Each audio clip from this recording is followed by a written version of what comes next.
sejak kebangkitannya, ulama bersama pengikut-pengikutnya istiqomah dan setia, jaga akidah dan sunnah Rasulnya. Alhamdulillah segala puji baginya, ulama bersama pengikut-pengikutnya istiqomah dan setia, menjaga agama nusa dan bangsa. Mari kuatkan niat kita, kita bulatkan tekad kita, terus lanjutkan amal kita, mengembangkan khidmat kita. warahmatullahi wabarakatuh.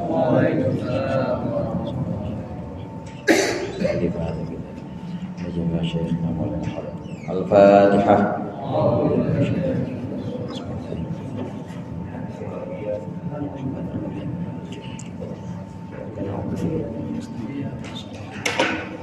Siratal ladzina an'amta 'alaihim ghairil maghdubi 'alaihim waladdallin.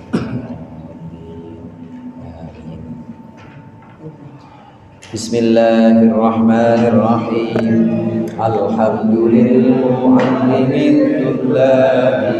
wa musahhilil khairi liman yata'allamu.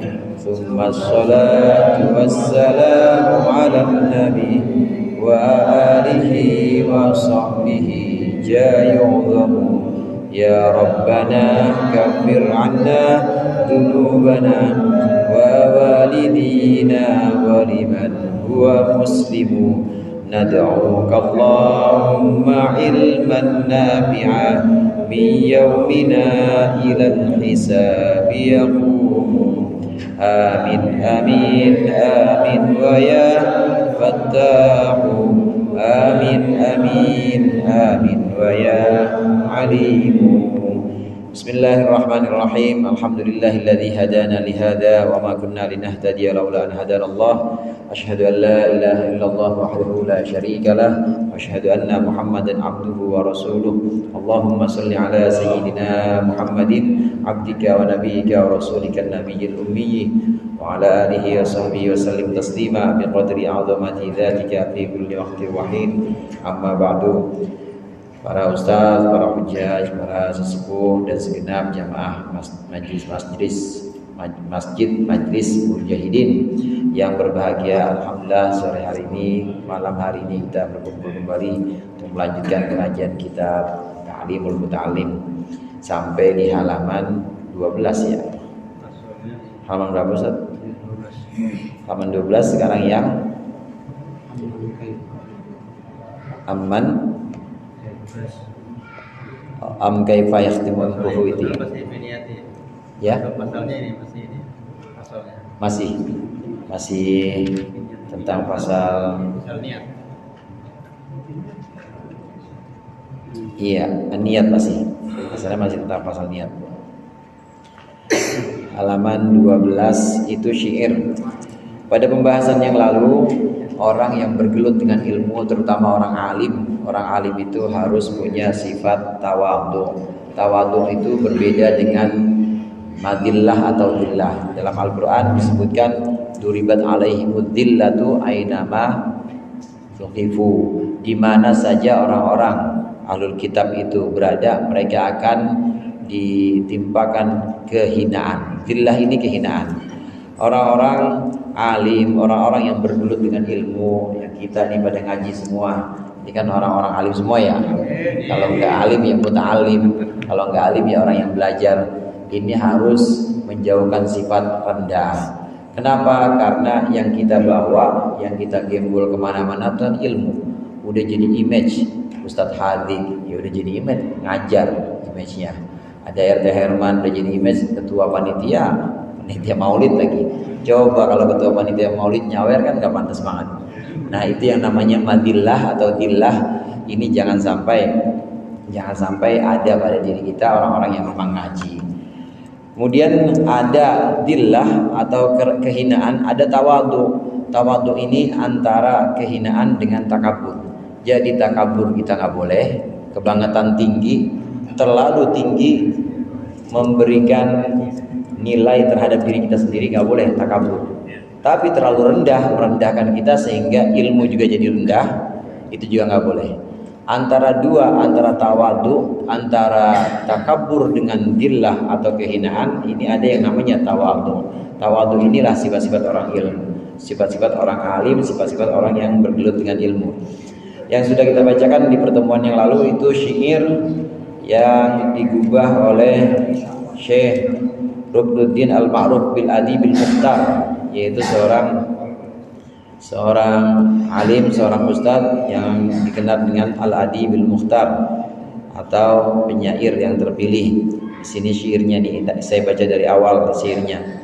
Innat tawadu'a min khisalil muttaqi wa bihi taqiyyu ilal ma'ali yartaqi wa minal ajaibi ujbu man huwa jahilu fi halihi ahwa as-sa'idu amish shaqi am kayfa yukhtamu umruhu aw ruhuhu yawman nawa mutasaffilun aw murtaqi wal kibriya'u li rabbina sifatun lahu makhsusatun fatajannabanha wattaqi.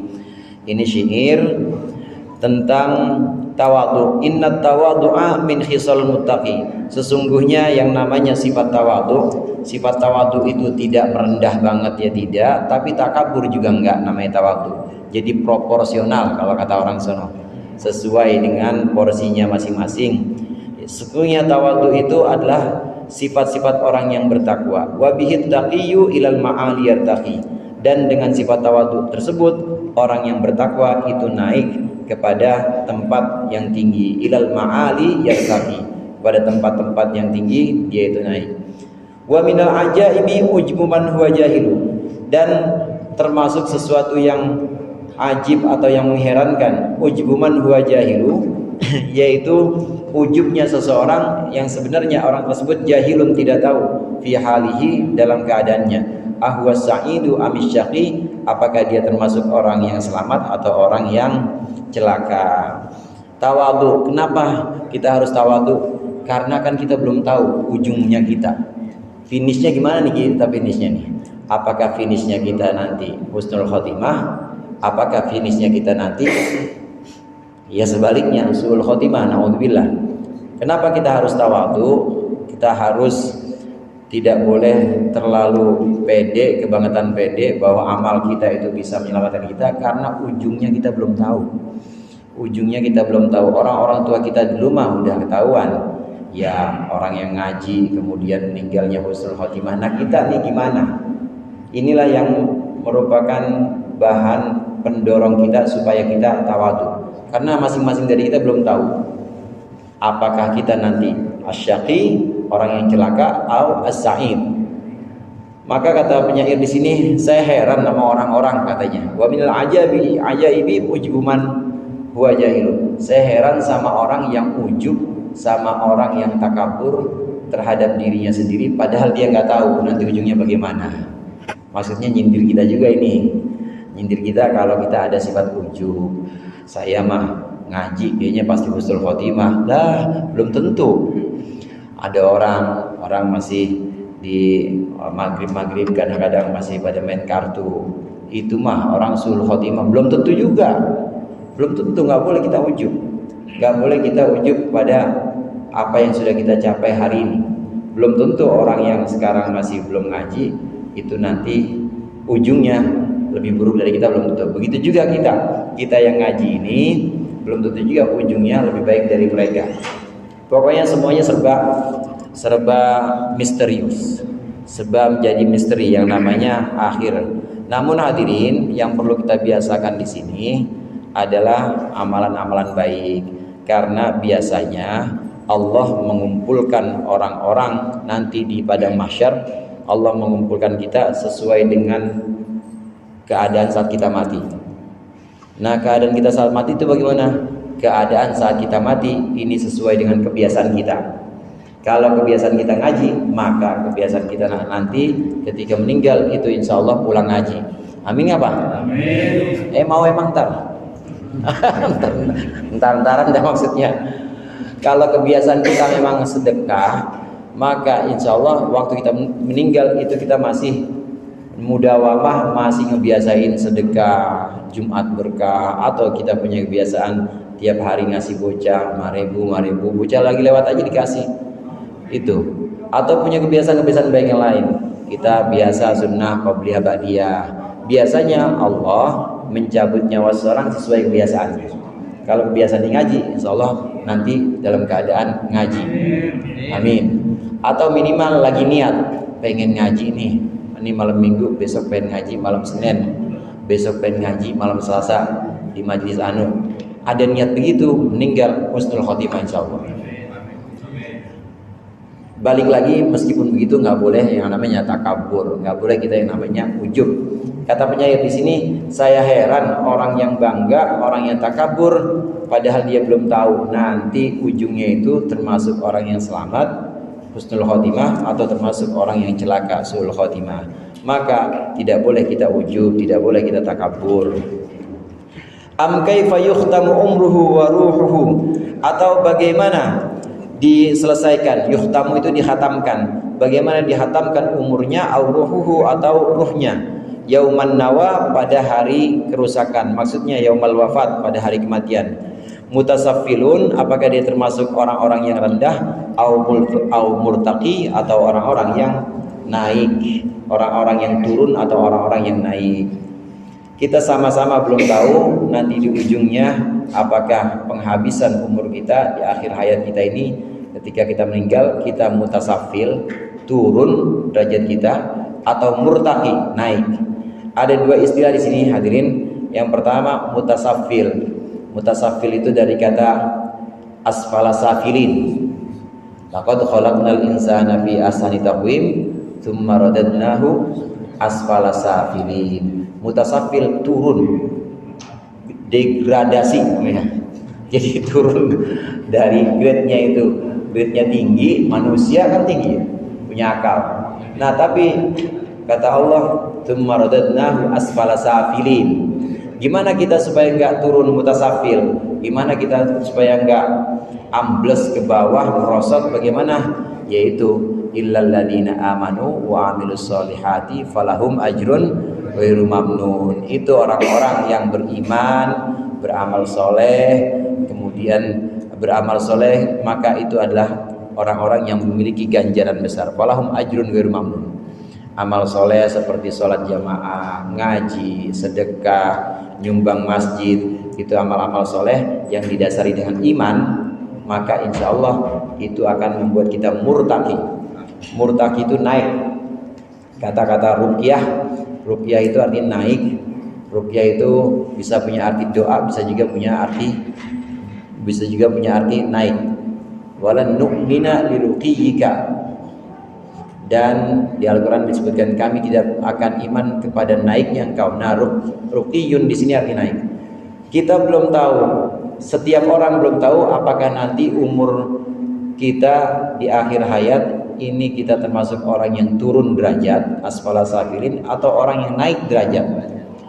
Kalau turun derajat yang disebut dengan asfala safilin itu turun ila asfala safilin, turun derajat. Tapi kalau naik ila a'la illiyin, kepada tempat-tempat illiyin yang paling tinggi, bareng dengan malaikat, bareng dengan orang-orang atau ruhnya orang-orang siddiqin, syuhada. Kalau kita belum tahu ujung kita di mana, maka nggak boleh kita ujub, nggak boleh kita takabur. Lalu bagaimana? Kita harus tawadhu.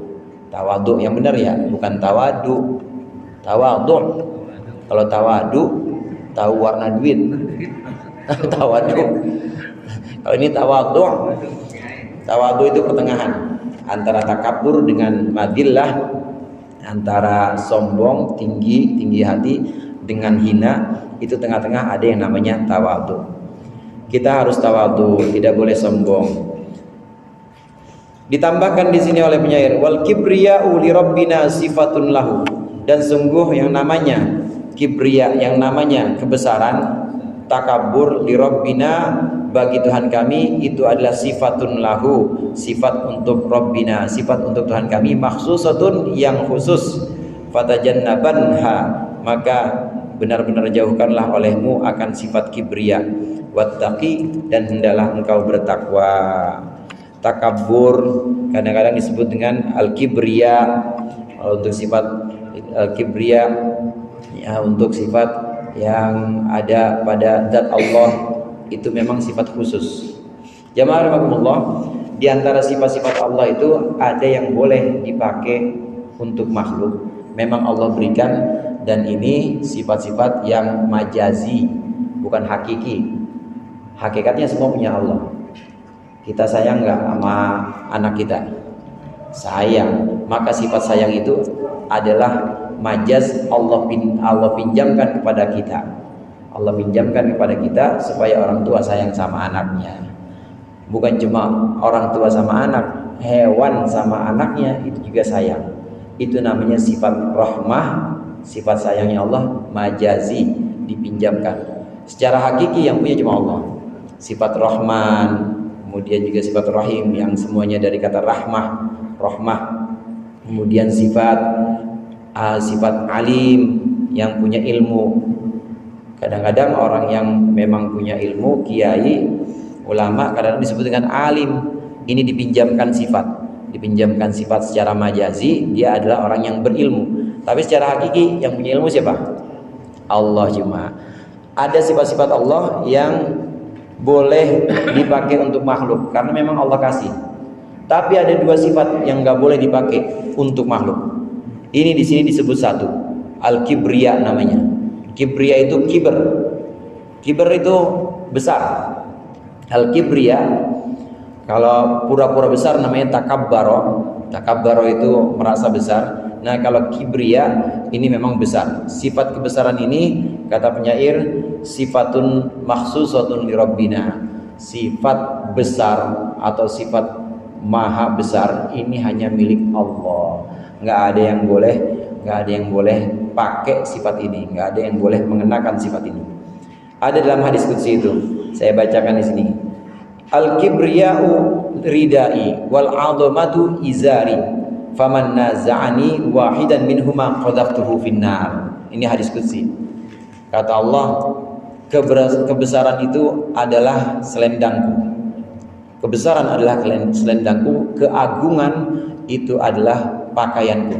Siapa yang coba-coba ngikutin aku pakai pakaian ini, aku lempar dia ke neraka. Barang-barang pakai itu, barang-barang ngerasa pantas pakai itu, akan aku lempar ke dalam neraka, kata Allah. Sifat agung, sifat besar itu hanya milik Allah.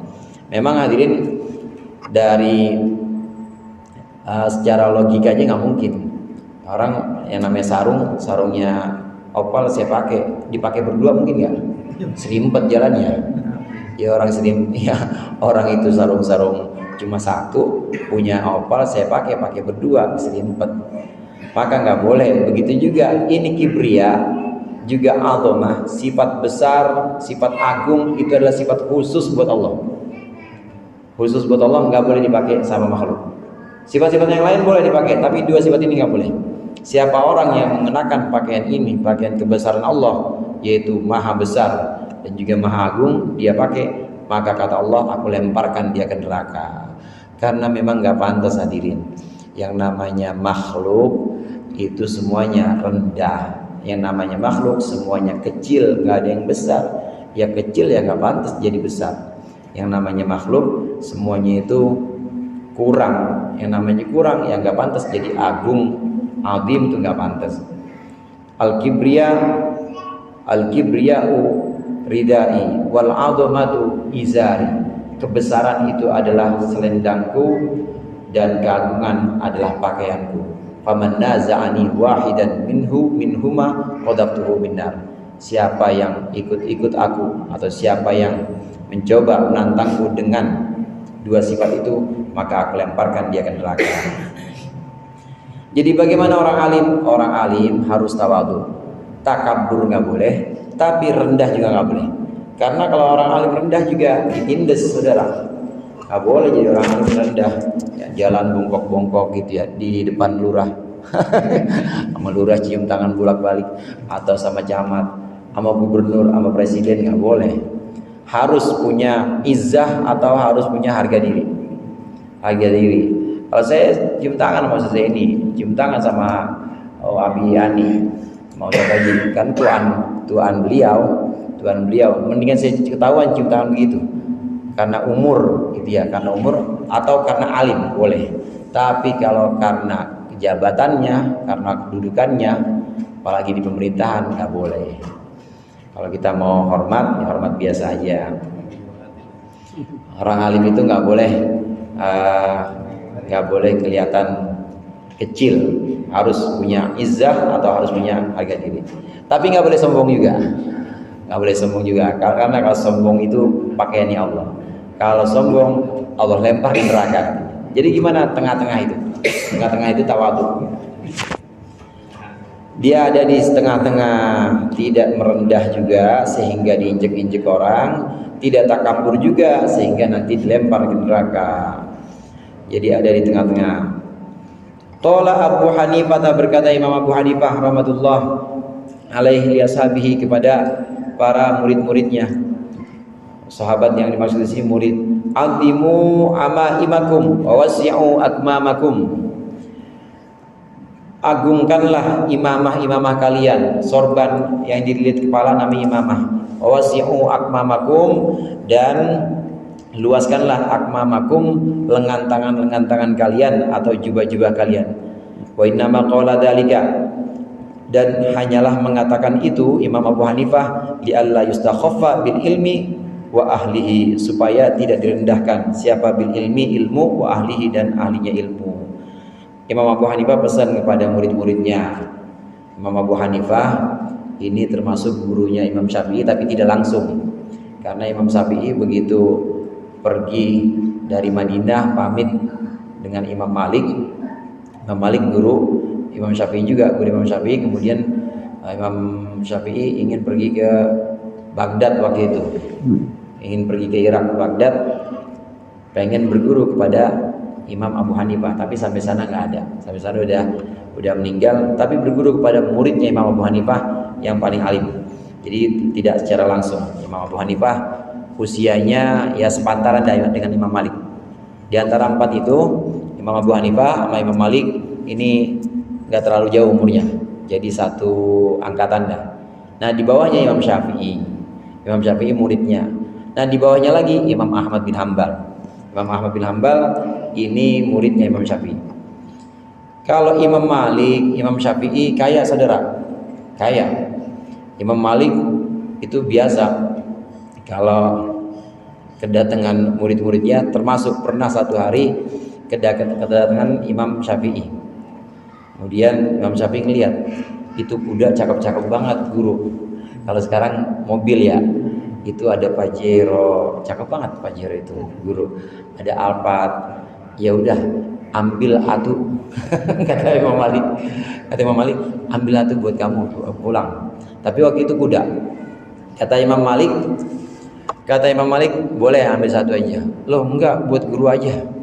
Saya nggak mungkin pakai kuda di tanah di mana ada jenazah Rasulullah di situ. Madinah maksudnya. Saya tidak mungkin menggunakan kuda di tanah di mana ada jasad Rasulullah SAW di situ. Dan jadi Imam Malik meskipun ada yang ngasih kudanya cakep-cakep nggak pernah pakai, jalan kaki aja. Hormat, karena di tanah Madinah ada jasad Rasulullah SAW, itu sampai segitunya.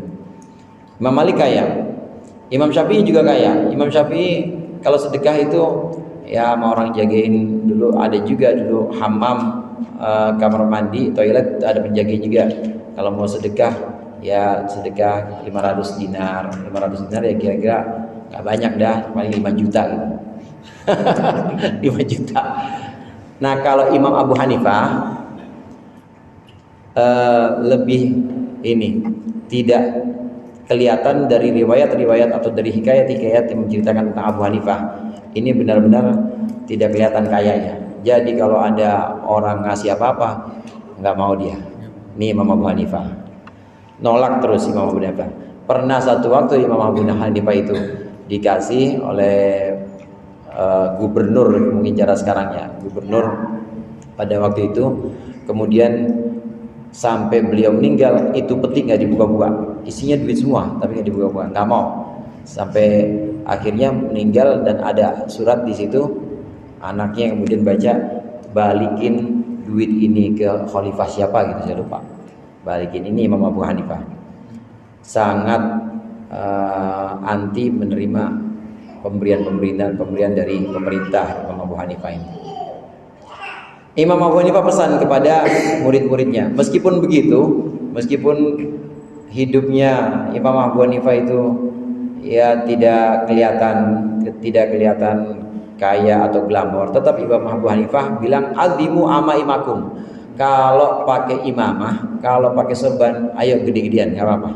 Karena sorban itu dulu lambang alim, kealiman, dan juga simbol kaya. Orang kalau sorbannya gede berarti bukan orang sembarangan, hadirin. Begitu juga ilmunya juga bukan sembarangan zaman dulu ya. Ya silakan gedein sorban kalian dan silakan gedekan jubah kalian. Jadi pakai jubah yang bagus, pakai sorban yang gede nggak apa-apa. Kenapa Imam Abu Hanifah pesan seperti ini? Karena supaya ilmu dan ahlul ilmi, yaitu orang-orang alim, tidak direndahkan. Jadi ada yang ditakuti oleh orang-orang bahwa ini ada orang alim, bahwa ini ada orang ahlul ilmi, orang yang bergelut dengan ilmu, maka harus dihormati atau harus segen lah paling enggak. Kan begitu saudara. Kalau di satu daerah itu ada orang alim atau ada pengajian, ya coba deh bikin dangdut depan masjid, nggak berani dia. Segen pasti kalau ada pengajian. Tapi kalau udah nggak ada pengajian, udah nggak ada orang alim, iya. Orkes lagi jalan aja dipanggil sama dia. Iya, lagi jalan maghrib dipanggil. Orkes yang keliling tuh, karena nggak ada yang disegenin. Untuk mengangkat ilmu, untuk meninggikan derajat ilmu dan juga ahlul ilmi, maka harus ada yang namanya izzah, harga diri, supaya tidak direndahkan. Tapi tadi nggak boleh juga takabur, nggak boleh juga terlalu tinggi. Wa yang bagi li talibil ilmi ayyuhassila kitabal wasiyati allati katabaha Abu Hanifah rahmatullahu alaihi. Dan seyogianya orang yang mencari ilmu, maksudnya pelajar, hendaklah dia menghasilkan kitab al-wasiyah, maksudnya mendapatkan kitab wasiyah yang ditulis oleh Abu Hanifah li Yusuf bin Khalid As-Samati, ya untuk Yusuf bin Khalid As-Samti indar ruju'i ila ahlihi, ketika dia pulang kepada keluarganya. Yajidhu man yatlubul ilma, yajidhu maka dia akan menemukan man yatlubul ilma, akan orang yang mencari ilmu. Talibul ilmu yang benar, tolabah atau pelajar yang sesungguhnya itu harus dapetin kitab ini, kitab Al-Wasiyah karangan Imam Abu Hanifah, karena ini benar-benar kitab untuk para pelajar. Nah sementara ini kita baca ta'lim, ini sama juga, ini kitab untuk para pelajar juga. Waqad kana ustaduna Syekhul Islam Burhanuddin Ali bin Abi Bakar qaddasallahu ruhahu al-aziz, dan guru kami Syekh Burhanuddin Ali bin Abi Bakar itu amaroni, memerintahkanku bi kitabatihi, untuk menuliskan kitab Abu Hanifah indar ruju'i, ketika kembali ila baladi, ke kampungku, fakatabtuhu, maka aku menulisnya. Aku juga, kata pengarang talim, aku juga ditulis oleh guruku. Wala budda lil mudarrisi wal mufti fi muamalatin nas minhu. Dan seharusnya, la budda itu maksudnya harus, tidak boleh tidak, artinya harus untuk seorang guru, untuk orang yang memberikan fatwa, fi muamalatin nasi minhu, dalam bergaul bersama manusia, maka dia harus mendapatkan buku ini, buku tentang akhlak. Akhlak orang yang belajar, orang alim maupun muta'alim, orang alim maupun orang yang belajar, ini harus punya kitab Imam Abu Hanifah, yang antara lain wasiatnya adalah agar orang yang belajar atau orang yang ngajar ini dihormati. Jadi harus punya harga diri. Dia harus punya harga diri, harus punya izzah, harus punya satu kehormatan. Jangan sampai dia itu direndahkan. Wabillahi taufik, dan hanya dengan Allah lah at-taufiku, bimbingan. Faslun fi ikhtiyaril ilmi wal ustadi asyariki wa thabati alaih. Ini pasal baru. Pasal yang kemarin kita baca itu pasal tentang niat. Niat kita ngaji, niat anak kita belajar. Sekali lagi tidak boleh niatnya itu untuk membesarkan diri, membanggakan diri, supaya nanti diundang orang ustadz, supaya nanti dipanggil, jadi agak gedean berkatnya kalau ustadz ya, atau agak banyakan parselnya, nggak boleh. Anak-anak kita juga begitu. Jadi gimana? Niatnya pertama harus lillahi ta'ala. Yang kedua niatnya menghilangkan kebodohan dalam diri kita atau diri orang lain, maksudnya nanti kalau kita ngajar. Yang ketiga i'la'i kalimatillah atau i'la'i dinillah, untuk mengangkat Islam, untuk meninggikan Islam. Nggak boleh punya kepentingan atau niat pribadi. Supaya apa? Supaya nanti supaya ini gambar saya ditempel bareng sama caleg misalnya, supaya gambar saya ditempel di mana-mana, nggak boleh. Itu namanya iya, namanya kepentingan pribadi untuk kepentingan diri sendiri, nggak boleh.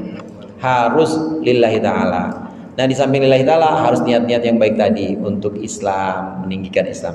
Karena Islam kalau nggak ada ilmu, saudara, itu akan rusak. Tanpa ilmu, Islam itu banyak yang sesat.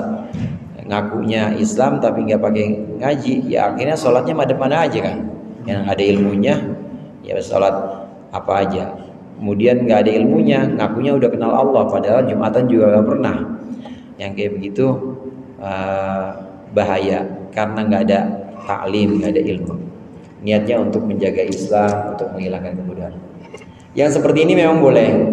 Niat awal semua ibadah, termasuk menuntut ilmu, niat awalnya itu lillahi ta'ala. Kalau bahasa yang digunakan oleh Syed Muhammad bin Alwi al-Maliki itu al-ibadah lillah wali ghairi. Jadi contoh salat, as-salatu lillah walil hajat. Beliau telah menjelaskan salat hajat. Itu salat apa? As-salatu lillah walil hajat. Salat karena Allah dan untuk hajat. Boleh kayak gitu? Boleh. Karena memang diajarkan oleh Rasulullah. As-salatu lillah walil istisqa. Salat karena Allah dan untuk minta hujan. Boleh. Ada dua di situ, boleh nggak? Boleh, karena memang Rasulullah mengajarkan yang demikian. Jadi kita lillahi ta'ala ngaji, dan juga untuk menghilangkan kebodohan, dan juga untuk mengangkat Islam. Wallahu a'lam bishawab. Allahumma anfa'na bima 'allamtana wa 'allimna ma yanfa'una warzuqna fahman nabiyyin wa hifdzal mursalin hamal malaikatil muqarrabin. Sallallahu alaihi wasallam Muhammad wa ala alihi wasallam. Walhamdulillahirabbil alamin. Kurangnya saya mohon maaf. Wallahul muwaffiq ila aqwamit thoriq. Assalamualaikum warahmatullahi wabarakatuh.